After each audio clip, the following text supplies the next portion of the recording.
Have you ever felt like you were losing your mind in a relationship? Like something was fundamentally wrong, but you couldn't put your finger on what? You'd bring up concerns to your partner, only to walk away feeling confused, doubting your own memory, questioning your own sanity. If you're nodding right now, I need you to understand something crucial. Your gut feeling isn't just paranoia. It's your subconscious brain processing millions of bits of nonverbal data that your conscious mind hasn't caught up to yet. And if something feels off, it almost certainly is. Here's what most people don't realize. Healthy relationships don't make you feel crazy. They don't make you question your reality or walk on eggshells.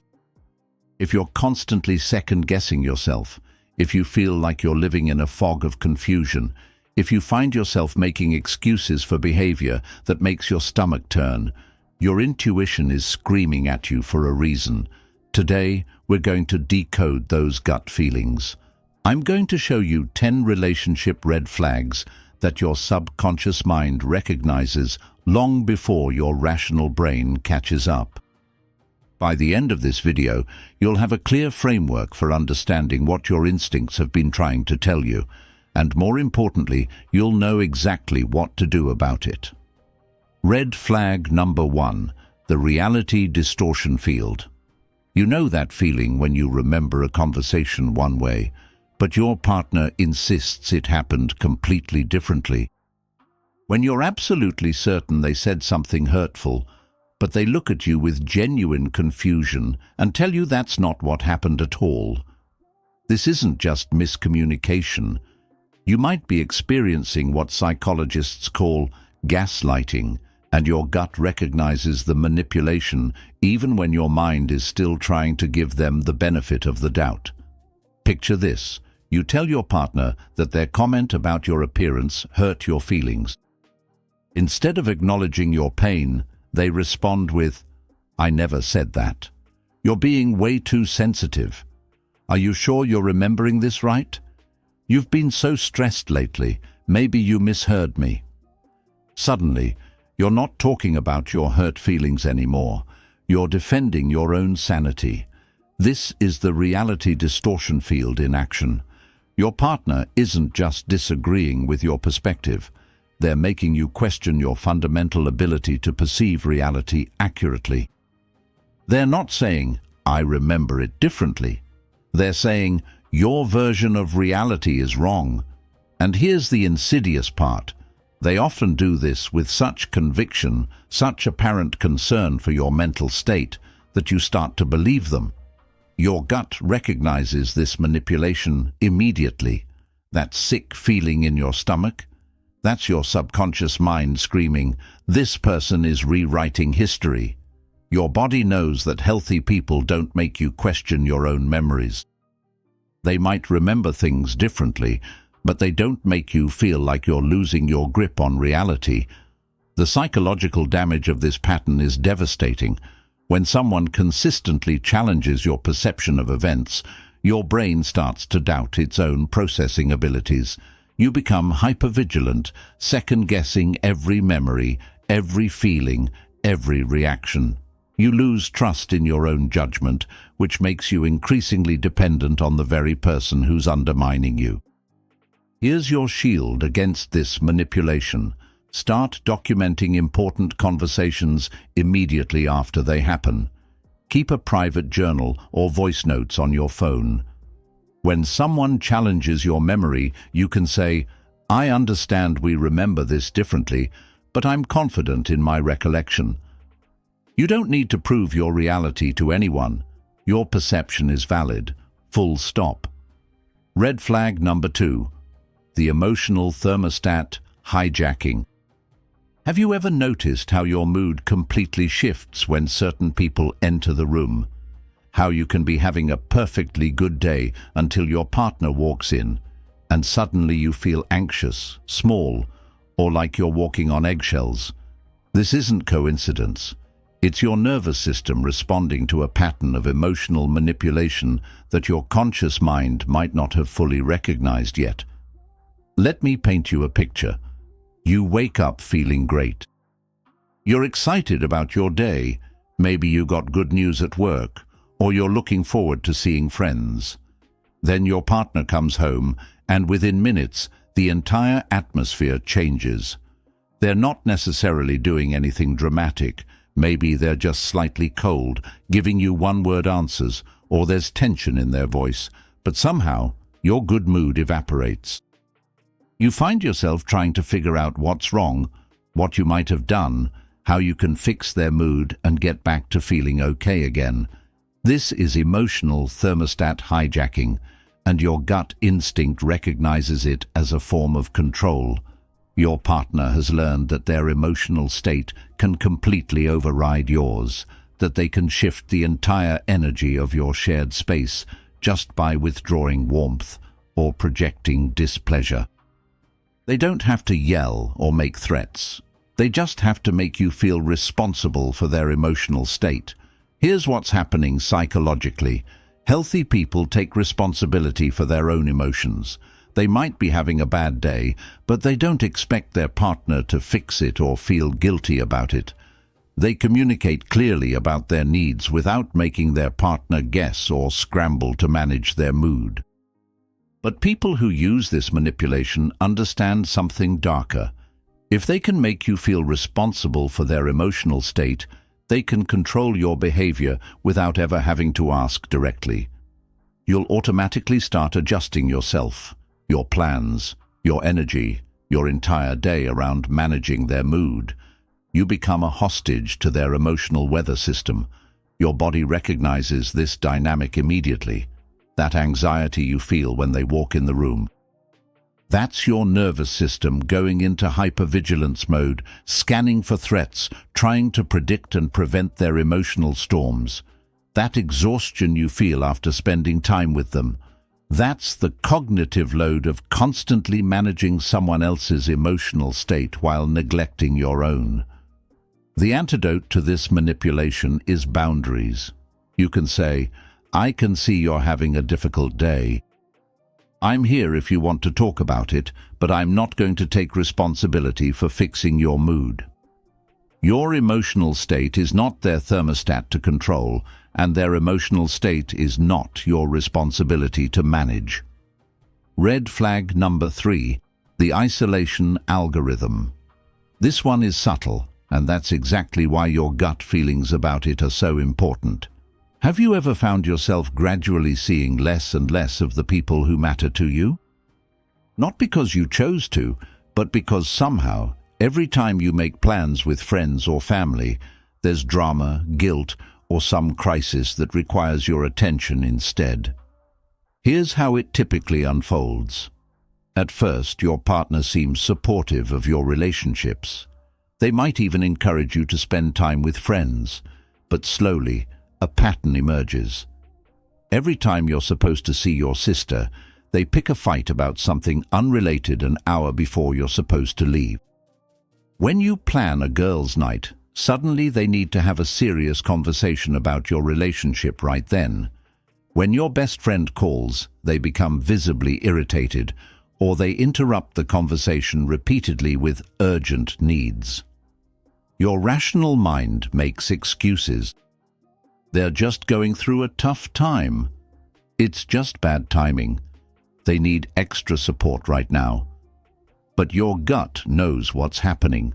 You're being systematically isolated from your support network, and it's being done so gradually, so strategically, that you're participating in your own isolation. This is what I call the isolation algorithm, a calculated pattern of disrupting your connections with other people. The person doing this understands that your friends and family are your reality checks, your emotional support system, your reminder of who you were before this relationship. They know that isolated people are easier to control, easier to manipulate, easier to convince that their distorted version of reality is the only truth. The psychological mechanism here is brilliant in its cruelty. They don't forbid you from seeing people. That would be too obvious, too controlling. Instead, they create negative associations with your other relationships. They make sure that every time you try to connect with someone else, it costs you something: peace in your relationship, their approval, a fight that lasts for days. Eventually, your subconscious mind starts to associate your other relationships with stress and conflict, and you begin to avoid them for the sake of your relationship. Your gut feeling about this pattern is crucial because it happens so gradually. One day you wake up and realize you haven't talked to your best friend in months. You can't remember the last time you had dinner with your family without it turning into a source of tension. You feel alone, but you can't quite figure out how you got there. Here's how you protect yourself. Pay attention to patterns, not individual incidents. If you notice that your relationships with other people consistently become sources of conflict in your romantic relationship, that's not coincidence, it's strategy. Make a commitment to maintain your connections regardless of the temporary discomfort it might cause. Your support network isn't optional.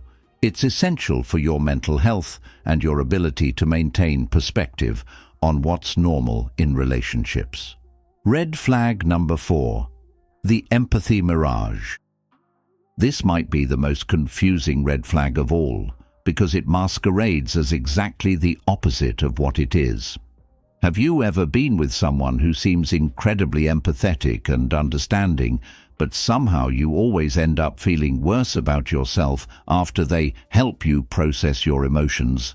Someone who listens to all your problems with apparent compassion, but their support somehow leaves you feeling more broken, more dependent, more convinced that you're the problem. Let me describe what this looks like in practice. You come to your partner with a problem. Maybe you're stressed about work, or you had a conflict with a friend, or you're feeling insecure about something. They listen intently. They ask all the right questions. They seem deeply concerned about your well-being. But as they help you work through the issue, something shifts. They start pointing out patterns they've noticed in your behavior. They gently suggest that maybe you're overreacting, or that you have a tendency to create drama, or that this is part of a larger pattern of you being too sensitive, too demanding, too difficult. By the end of the conversation, you're no longer talking about the original problem. You're talking about what's wrong with you, how you need to change, how lucky you are to have someone who loves you despite all these flaws they've just helped you discover about yourself. This is the empathy mirage, the appearance of deep compassion that's actually a sophisticated form of psychological manipulation. Your gut instinct recognizes this because genuine empathy makes you feel understood and supported, not broken and grateful for being tolerated. Here's what's happening. This person has learned to weaponize emotional intimacy. They understand that if they can position themselves as the person who truly gets you, who sees through your defenses to your real problems, they can reshape your self-perception. They're not actually helping you process your emotions. They're training you to see yourself through their critical lens. Real empathy validates your experience. It says, "That sounds really difficult, and it makes sense that you're feeling this way." Fake empathy says, "I can see why this is hard for you, given your tendency to overthink things and create problems where none exist." The difference is subtle but crucial. One supports your reality, the other undermines it while appearing to help. The psychological damage of this pattern is profound. Over time, you stop trusting your own emotional responses. You become convinced that your feelings are always disproportionate, that your reactions are always wrong, that you need this person to help you understand what you're really experiencing. You become emotionally dependent on someone who's actively eroding your emotional intelligence. Your gut knows the difference between support and manipulation. If someone's empathy consistently makes you feel worse about yourself, if their help always ends with you apologizing or promising to change, if their understanding comes with a lecture about your character flaws, that's not empathy. That's control disguised as care. Trust your instincts about how you feel after emotional conversations with your partner. Healthy support leaves you feeling heard, validated, and empowered to handle your challenges. Toxic empathy leaves you feeling broken, grateful, and convinced that you're the problem. Red flag number 5, the conditional love carousel. You know that feeling when you're constantly auditioning for love in your own relationship? When your partner's affection, attention, and basic kindness seem to fluctuate based on how well you perform according to their unspoken rules. If you find yourself walking on eggshells, constantly trying to earn back the warmth that should be freely given in a loving relationship, your gut is detecting one of the most damaging patterns in toxic relationships: conditional love. Here's what this looks like in daily life. When you do exactly what your partner wants, when you agree with their opinions, when you prioritize their needs above your own, they're amazing. They're affectionate, attentive, funny, charming, all the qualities that made you fall in love with them in the first place. But the moment you express a different opinion, set a boundary, or have needs that conflict with theirs, it's like a switch flips. Suddenly they're cold, distant, irritated, or they withdraw completely. The love doesn't just decrease, it disappears entirely, as if it was never real to begin with. This creates what psychologists call an intermittent reinforcement schedule, which is the same mechanism that makes gambling so addictive. You never know when the warmth will return, so you keep trying different strategies to win it back. Maybe if you apologize for having that opinion. Maybe if you cancel those plans with your friends. Maybe if you just try harder to be what they want you to be. Your subconscious mind recognizes this pattern as fundamentally unsafe. In healthy relationships, love is a constant. It doesn't mean you never disagree or have conflicts, but the underlying love, respect, and care remains stable. Your partner might be frustrated with your behavior, but they don't withdraw their fundamental acceptance of who you are as a person.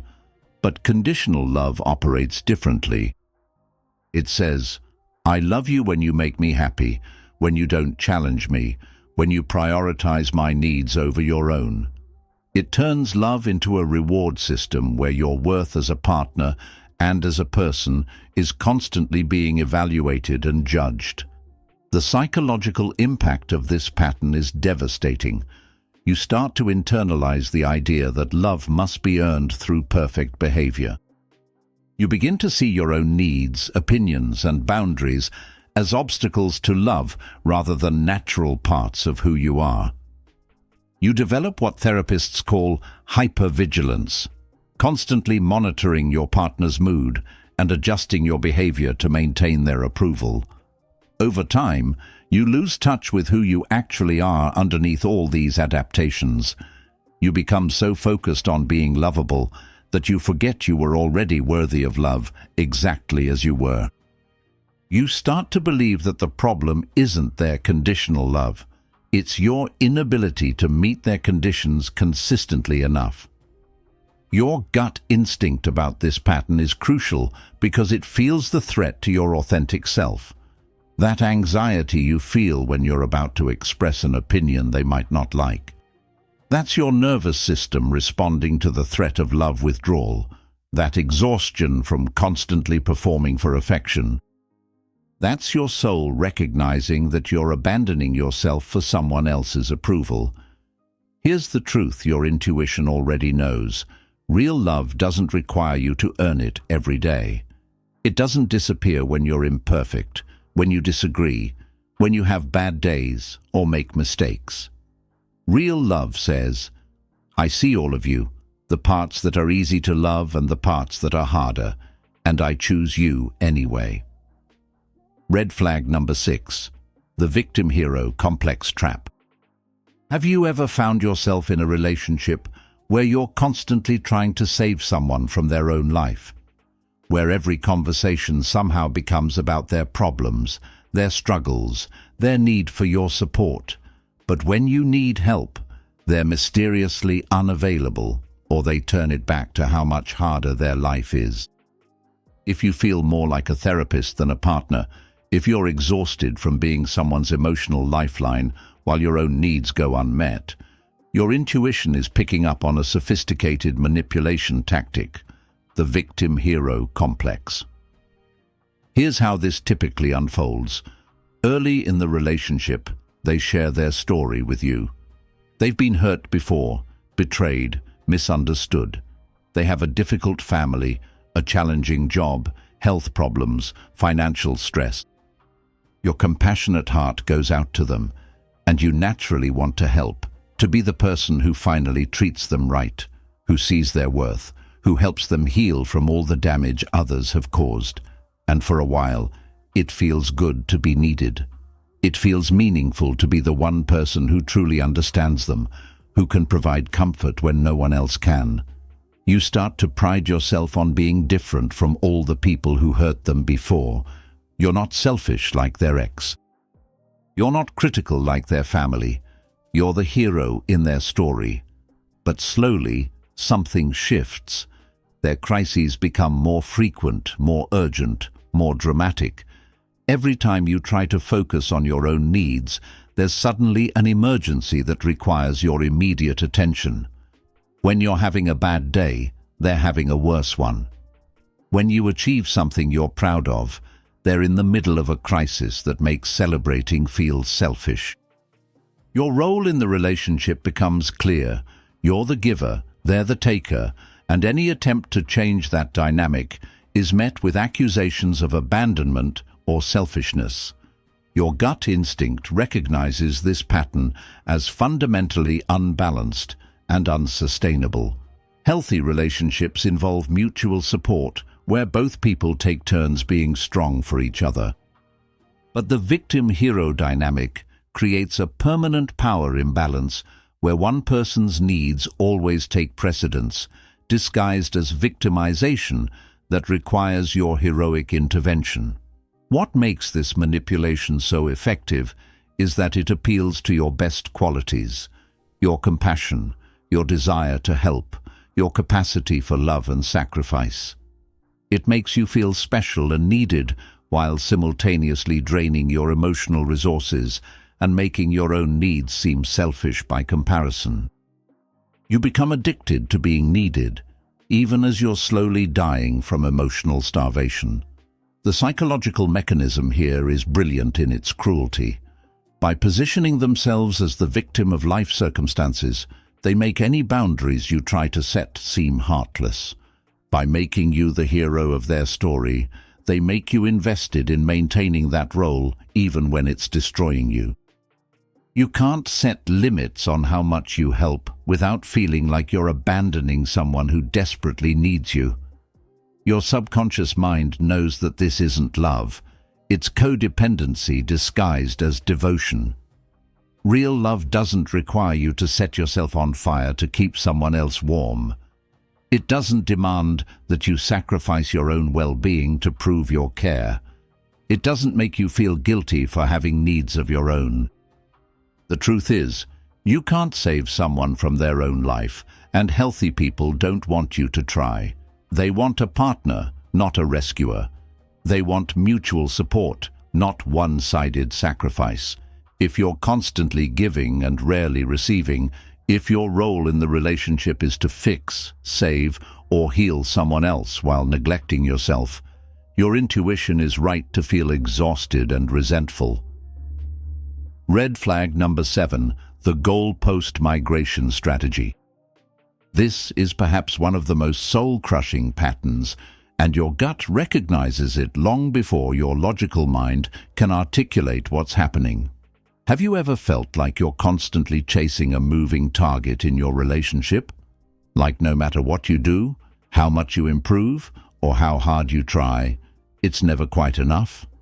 The requirements for your partner's approval, happiness, or basic respect seem to shift every time you think you've finally met them. Let me show you what this looks like. Your partner tells you they need more space, so you back off and give them room to breathe. But then they complain that you're being distant and don't seem to care about the relationship anymore. So you increase your attention and affection, only to be told you're being clingy and suffocating. You dial it back to find the perfect balance, and suddenly the issue isn't about space at all. Now it's about how you never take initiative, or how you don't communicate your feelings enough, or how you're not spontaneous enough. Every time you successfully address one complaint, a new one appears. Every time you change something about yourself to meet their stated needs, the requirements change.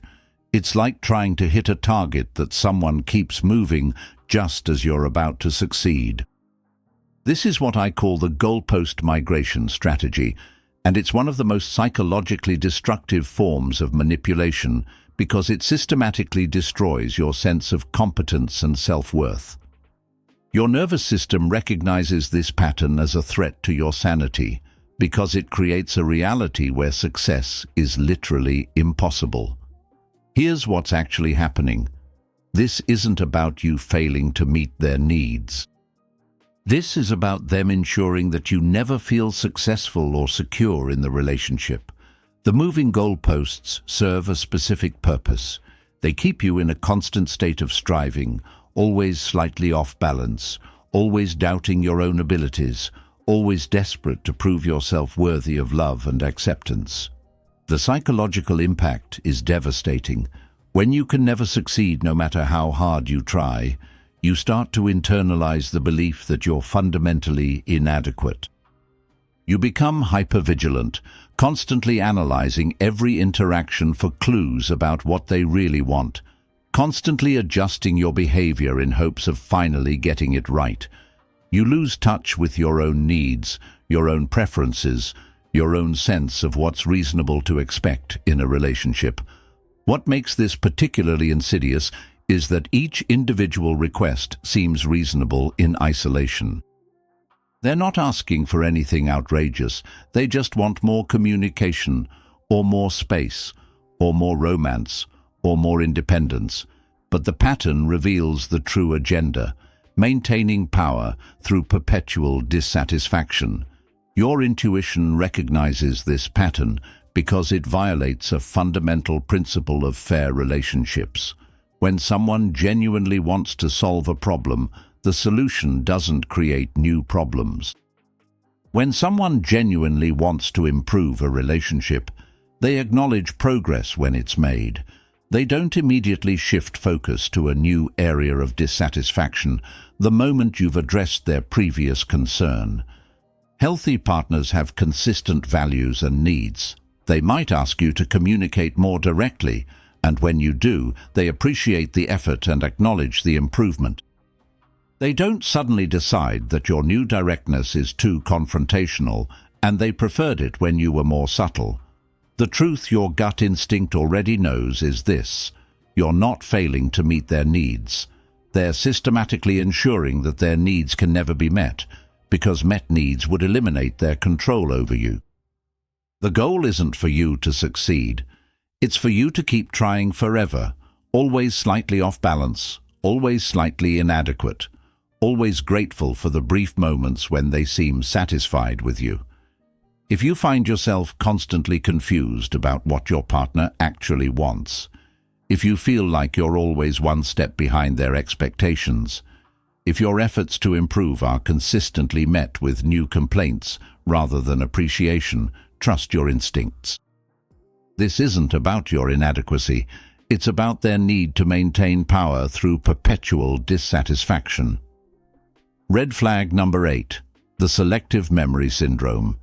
Your gut churns every time you try to address a pattern of hurtful behavior, only to be met with complete bewilderment, as if you're describing events that never happened. You bring up the cruel comment they made last week, and they genuinely seem confused. You reference the promise they broke last month, and they swear they never made any such commitment. You point out how they embarrassed you at the party, and they act like you're describing someone else's behavior entirely. This isn't just poor memory. This is selective memory syndrome, and your subconscious mind recognizes it as a form of psychological warfare. Your nervous system goes into high alert because it understands that when someone can't remember their own harmful actions but has perfect recall for every mistake you've ever made, you're dealing with a calculated pattern designed to make you question your own sanity. Here's how this typically plays out.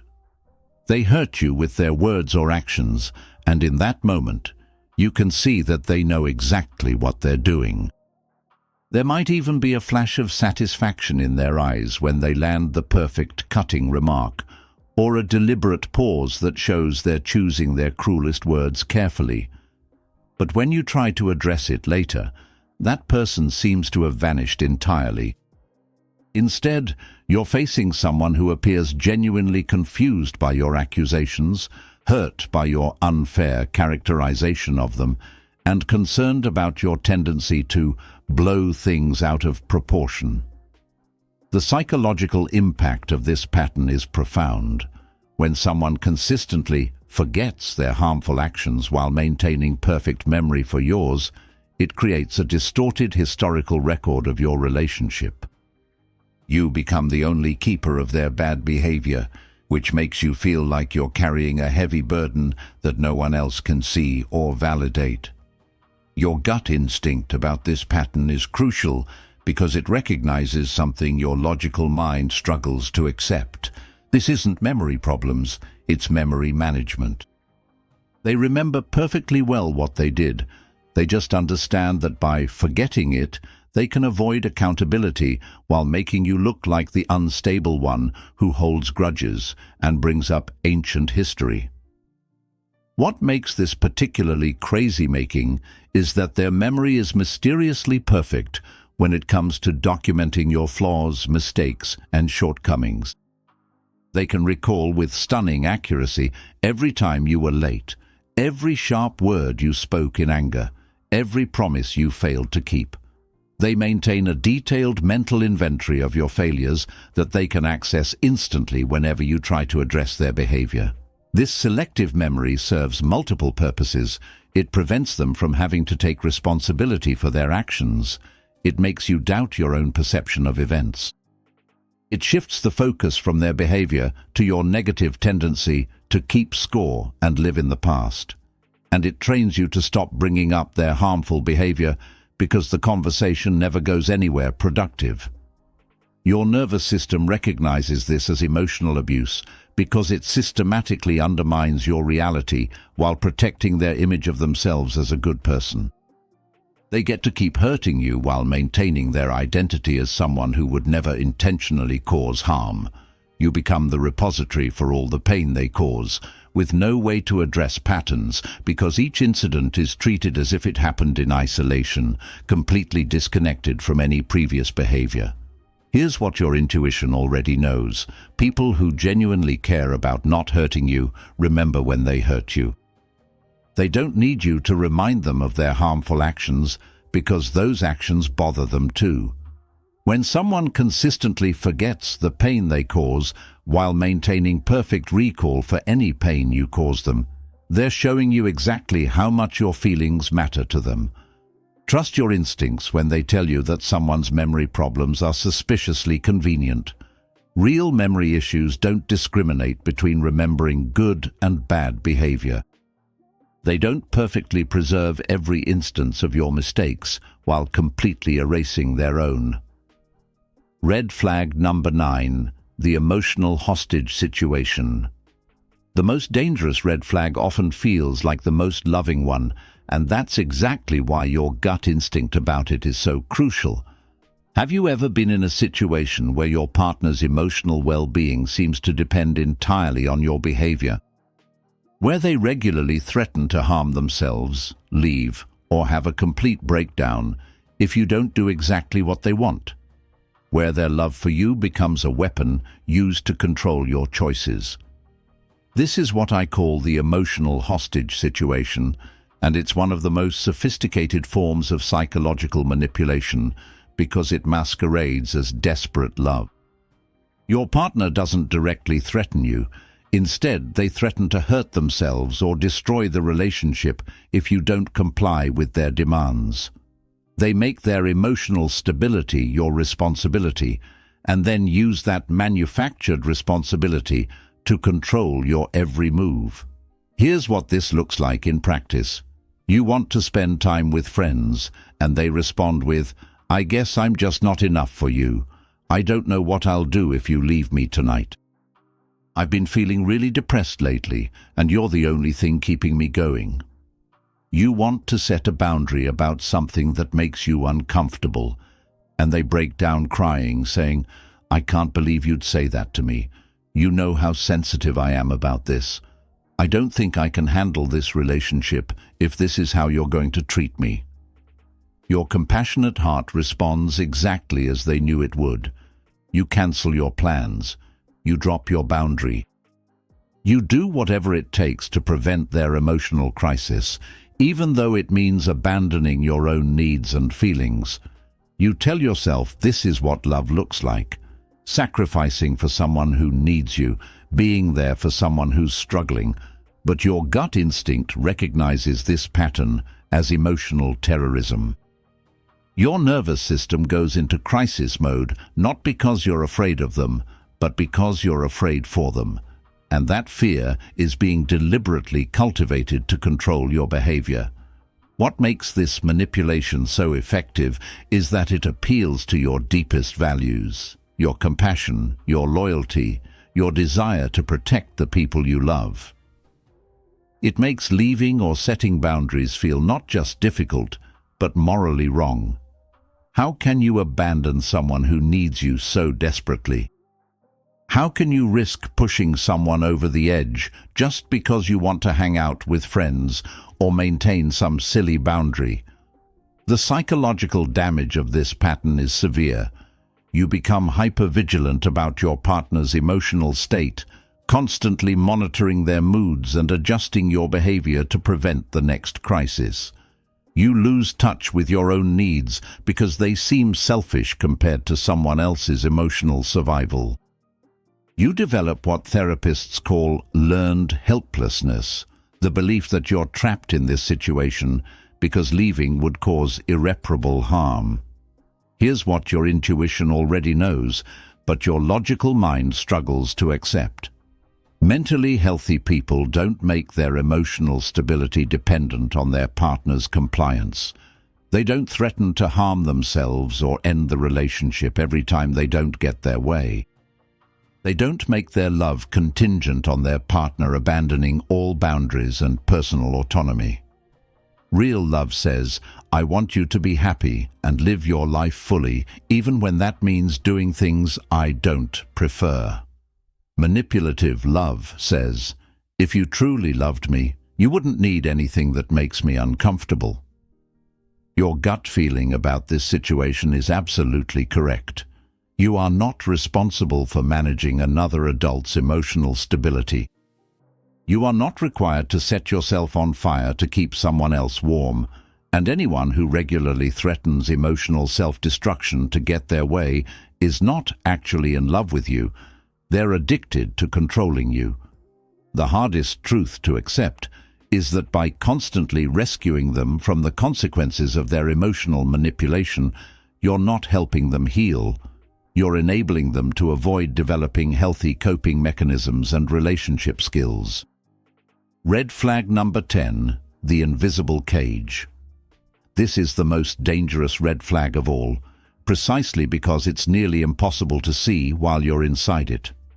Your gut has been screaming about this one for months, maybe years, but you've been dismissing those feelings because nothing dramatic or obviously wrong is happening. You just feel trapped, suffocated, like you're slowly disappearing, becoming smaller and smaller until you can barely remember who you used to be. The invisible cage is the sum total of all the other red flags working together to create a prison made not of bars, but of psychological conditioning. It's not one dramatic incident you can point to. It's the gradual erosion of your autonomy, your identity, your connection to your own instincts and desires. It's the slow transformation from a confident, independent person into someone who asks permission to feel their own feelings.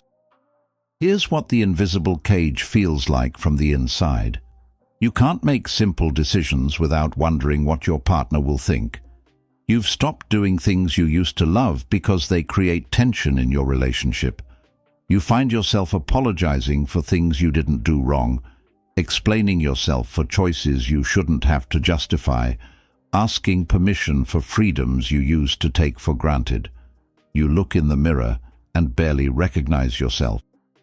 Where did that person go who used to have opinions, dreams, friendships that weren't filtered through someone else's approval? When did you become someone who walks on eggshells in their own life, who has learned to anticipate and prevent conflicts by making yourself smaller and smaller? The invisible cage is built through 1,000 tiny compromises, each one seeming reasonable in isolation. They didn't forbid you from seeing your friends. They just made it so stressful that you stopped wanting to. They didn't demand that you give up your hobbies. They just made you feel selfish for prioritizing anything above the relationship. They didn't explicitly tell you to stop having opinions. They just responded to your thoughts and feelings in ways that made expressing them feel dangerous or futile. Your gut instinct about this situation is the most important alarm system you have because it recognizes what your mind has been trained to ignore. You are disappearing. The person you were before this relationship, with all your quirks, desires, ambitions, and authentic reactions, is being systematically edited out of existence. What makes the invisible cage so insidious is that there's no single moment where you can say, "This is abuse." There's no dramatic incident that explains why you feel so trapped and confused. Instead, there's just this growing sense that you've lost yourself somewhere along the way, and you can't figure out how it happened or how to get back to who you used to be. The psychological mechanism behind the invisible cage is death by 1,000 cuts. Each individual boundary violation is small enough to rationalize. Each compromise seems minor enough to make for the sake of peace. Each time you abandon a piece of yourself, you tell yourself it's temporary, it's not that important, it's what people do in relationships. But your subconscious mind keeps a running total. It knows that healthy relationships don't require you to become a different person. It knows that love shouldn't make you feel like you're slowly suffocating. It knows that the right person for you would want you to remain fully yourself, not a diminished version designed to avoid conflict. Your gut feeling about the invisible cage is your soul's desperate attempt to save itself. That restlessness you feel, that sense that something is fundamentally wrong, even though you can't put your finger on what, that's your authentic self trying to break through the conditioning, trying to remind you that this isn't what love is supposed to feel like.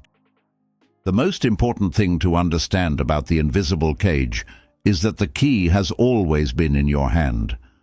You have been complicit in your own imprisonment, not because you're weak or stupid, but because you were taught to see the cage as love, the shrinking as growth, the suffocation as intimacy. If you've made it this far, I need you to understand something crucial. Your gut feelings about your relationship aren't paranoia, overthinking, or emotional instability. They're your subconscious mind's sophisticated threat detection system, processing millions of subtle cues that your rational brain hasn't caught up to yet. And if something feels wrong, it almost certainly is. Here's what I want you to remember from everything we've discussed today. Healthy relationships don't make you feel crazy. They don't make you question your own memory, your own perceptions, your own worth.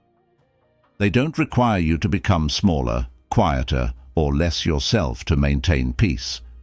They don't leave you feeling exhausted, confused, or like you're constantly auditioning for love. The person who is right for you will not gaslight your reality, hijack your emotional thermostat, isolate you from your support system, offer fake empathy that makes you feel worse, withdraw love as punishment, keep you trapped in a victim-hero dynamic, move the goalposts of their satisfaction, conveniently forget their harmful actions, hold you emotionally hostage, or build an invisible cage around your authentic self. The right person will celebrate your independence, support your other relationships, validate your feelings even when they disagree with you, take responsibility for their actions, and love you consistently whether you're having a good day or a bad day. They will want you to remain fully yourself, not a diminished version designed to avoid conflict. Your instincts have been trying to protect you all along, that knot in your stomach when they speak to you in that tone. That anxiety you feel when you're about to express an opinion they might not like. That exhaustion after every conversation that somehow becomes about everything you're doing wrong. That feeling like you're slowly disappearing, becoming smaller and quieter, until you barely recognize yourself anymore. These aren't signs that you're too sensitive or too needy or too difficult. These are signs that your nervous system recognizes a threat to your psychological well-being, your autonomy, your right to exist as a complete human being with thoughts, feelings, needs, and boundaries. I know it's terrifying to trust these instincts when everyone around you seems to think your relationship looks fine from the outside. I know it's overwhelming to consider that the person you love might be the source of all this confusion and pain. I know it feels impossible to imagine starting over, especially when you've invested so much of yourself in making this work. But here's what I need you to understand. You are not broken. You are not crazy. You are not asking for too much when you want to be loved for who you actually are, not who you become when you're trying to avoid conflict. You deserve to be in a relationship that adds to your life instead of subtracting from it, that makes you feel more like yourself instead of less. Recovery from psychological manipulation takes time. Your sense of reality has been systematically undermined. Your self-trust has been eroded. Your connection to your own needs and desires has been severed. Be patient with yourself as you rebuild these essential parts of who you are. Start by honoring the gut feelings you've been dismissing. When something feels off, trust that feeling, even if you can't explain it logically. When someone's behavior makes you feel small or crazy or wrong, trust that your nervous system is picking up on something real. When you find yourself constantly explaining, justifying, or apologizing for normal human needs and reactions, trust that something is fundamentally out of balance. You have the right to change your mind about what you're willing to accept in relationships. You have the right to set boundaries and expect them to be respected.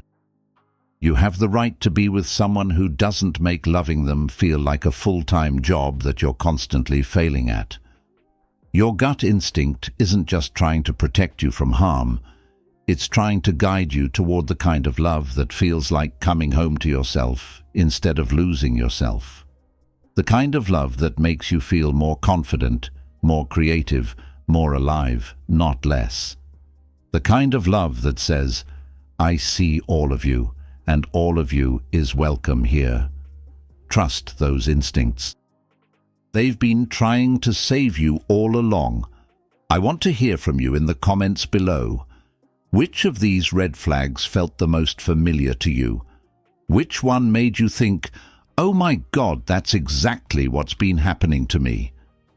Your story might be exactly what someone else needs to hear to finally trust their own instincts. And if you found this video helpful, if it gave you language for something you've been feeling but couldn't articulate, please share it.